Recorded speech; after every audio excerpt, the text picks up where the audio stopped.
O programa Indústria e Comércio dessa semana veio até a CA Almeida Advogados. Viemos falar sobre direito bancário. Confere comigo essa reportagem que é de interesse público.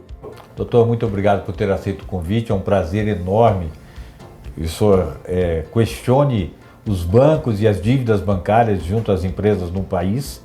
E nós queremos saber, o endividamento das empresas no Brasil está realmente aumentando? Sim, está realmente aumentando. Mas antes disso, é um prazer, uma satisfação enorme estar aqui com vocês, esclarecendo esse assunto de relevância para a sociedade brasileira, no que diz respeito aos empréstimos bancários e às instituições financeiras.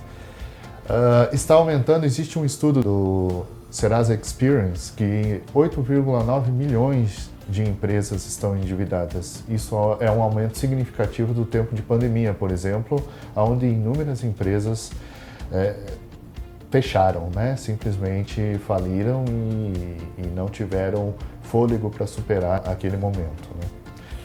Diferença entre dívida empresarial e aquela dívida de CPF, doutor? Então, a dívida empresarial da pessoa jurídica e a dívida pessoal da pessoa física, elas têm uma diferença básica. Uma é feita no CPF, a outra é feita no CNPJ. Acontece que depois de um certo momento, num processo judicial, existe um instituto chamado desconstituição da personalidade jurídica, aonde possibilita o juiz ignorar essas diferenças e tratar uma dívida no CPF com reflexo no CNPJ e vice-versa, né? Desconstituição da personalidade jurídica direta e desconstituição da personalidade jurídica inversa. Ou seja, existe a diferença, mas em certo ponto essas diferenças deixam de existir.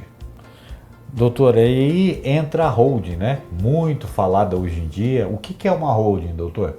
A holding é uma empresa criada para defesa, gestão patrimonial e defesa do patrimônio pessoal dos sócios, né? É uma empresa mãe que administra basicamente outras empresas. Ocorre que a holding ela está sendo questionada por conta que o reflexo da reforma tributária possa ter, ou terá efetivamente, nesse mecanismo de proteção, entende? Então ela está sofrendo essas alterações decorrentes da reforma tributária. Em que momento a dívida junto às empresas e os bancos, né, deixa de ser administrável? Bom, em termos práticos, no momento em que eu tenho menos dinheiro, né, a minha capacidade de produção é menor do que a minha capacidade do meu endividamento, né? Em termos técnicos, seria de 30% a minha capacidade de gerar caixa, sendo superada em dívidas de 30% a 40%. Né? Então, a partir desse ponto, estudos indicam que as dívidas passam a ser não muito administráveis. Na concepção da maioria dos empresários, doutor, o banco é amigo, né? O gerente é aquele amigão que vai resolver meu problema. Então, quando o banco fala assim, vamos renovar sua dívida, acha que está fazendo um favor aos empresários. Isso pode prejudicar mais e mais, né? Sim. A renovação ou a rolagem de dívidas, ela é altamente prejudicial, principalmente quando é feita entre o empresário e o banco, sem uma consultoria jurídica e contábil capacitada para tal. Por quê? Porque o empresário acredita que está pagando o contrato anterior, quando na verdade ele está pagando os juros desse contrato anterior. Então eu acrescento nisso a falta de conhecimento mesmo, né? E as consequências que essa rolagem ou essa renegociação traz é altamente nefasta para a empresa. Então não seria aconselhável a partir do momento que ela é prejudicial e eu diminuo a geração de caixa consideravelmente daquilo que já estava me prejudicando anteriormente, né? Quando é a hora certa de procurar um especialista, aquele verdadeiro amigo, aquele que vai te ajudar e não vai te prejudicar? Tá. O advogado, a consultoria jurídica, ela é o verdadeiro amigo. Ela traz um fôlego para a empresa, em que pese alguns empresários entenderem como um custo, esse custo, na verdade, ele se dissolve durante a operação.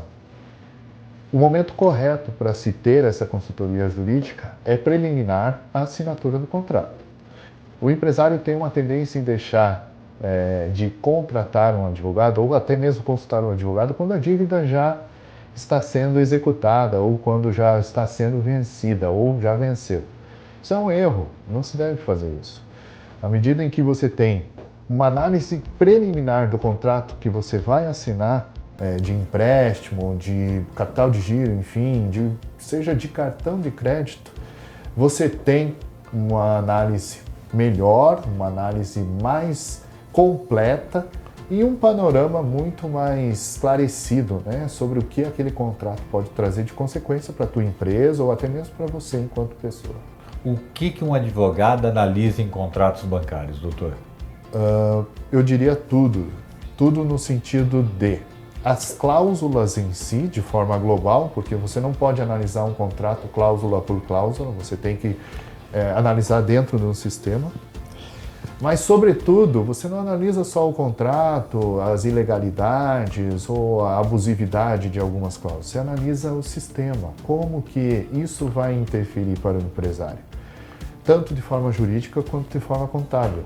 Então, é essencial para o empresário e para o consumidor. Né? Agora, o advogado, ou aquele que atua no direito bancário, ele consegue reduzir juros ou apenas negociar prazos? Ambos. Os juros são reduzidos administrativamente quando você tem a negociação administrativa direto ao banco de 30%, 40%, 50%. Já a negociação junto a um processo judicial, ou seja, de forma judicial, chega a ser aos 90% de desconto dos juros. Os prazos, eles são, haja vista a nova lei de superendividamento, que te dá um fôlego de 180 dias já em preliminar, em liminar, né? Existe então um mecanismo, você tem 5 anos para apresentar um plano de pagamento, né? Isso para pessoa física. Com relação ao empresário, você tem várias outras alternativas, e aí vai depender muito do contrato que se é feito, né? Mas sim, ambos são conseguidos de forma bem efetiva. Sem advogado, doutor, sem advogado, o empresário está em desvantagem realmente? Sim. Sem advogado, você se submete às condições impostas pelos bancos, que normalmente se traduzem em cláusulas abusivas, garantias inoperantes, condições muitas das vezes impagáveis. Então, sim. O banco prefere negociar ou levar a empresa ao colapso? Essa pergunta é muito fácil de ser respondida, né? Pois é. Mas eu diria que em 70% das vezes o banco prefere negociar. 30% o colapso, porque já foi para a dívida podre, né? Já foi para as dívidas que superam 190 dias ou 180 dias, o banco já coloca no sistema à parte, né? Agora, a falência do empresário para o banco, ela é muito onerosa. De sorte que, nesses aspectos, o banco ainda assim prefere negociar. Doutor, o senhor falou. Primeiro, quero lhe agradecer muito. Espero que o público também tenha se agraciado com as suas palavras e com essa reportagem, mas se apresente ao público, que eu quero saber da formação do senhor, há quanto tempo o senhor está nessa labuta, e discorre uma palavra de otimismo para o empresário que não vê saída. Ok.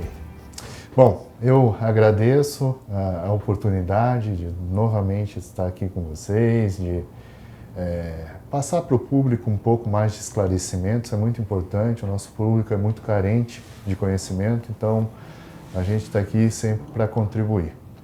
Nós falamos da C.A. Almeida, Advogados Associados. Meu nome é Clederbal Átila de Almeida, eu sou advogado formado pela PUC Paraná, já há 25 anos. Atuo no ramo também há mais de 20 anos. E eu queria dizer para você que é tão estigmatizado, para você que é tão julgado, por conta das suas dívidas, seja você empresário, seja você pessoa física, dizer para você que existe solução sim, e que muitas das vezes essas dívidas são feitas por uma necessidade pontual e por uma questão de gestão e de falta de conhecimento, a gente não vê condição, a gente não vê saída e condição para resolver elas. Mas a CA Almeida Advogados Associados está aqui para ajudar você, para dar essa solução e saiba que ela existe, ok?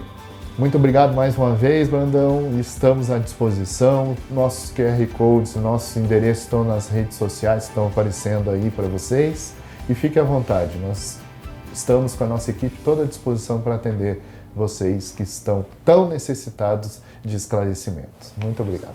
Obrigado, doutor. Obrigado.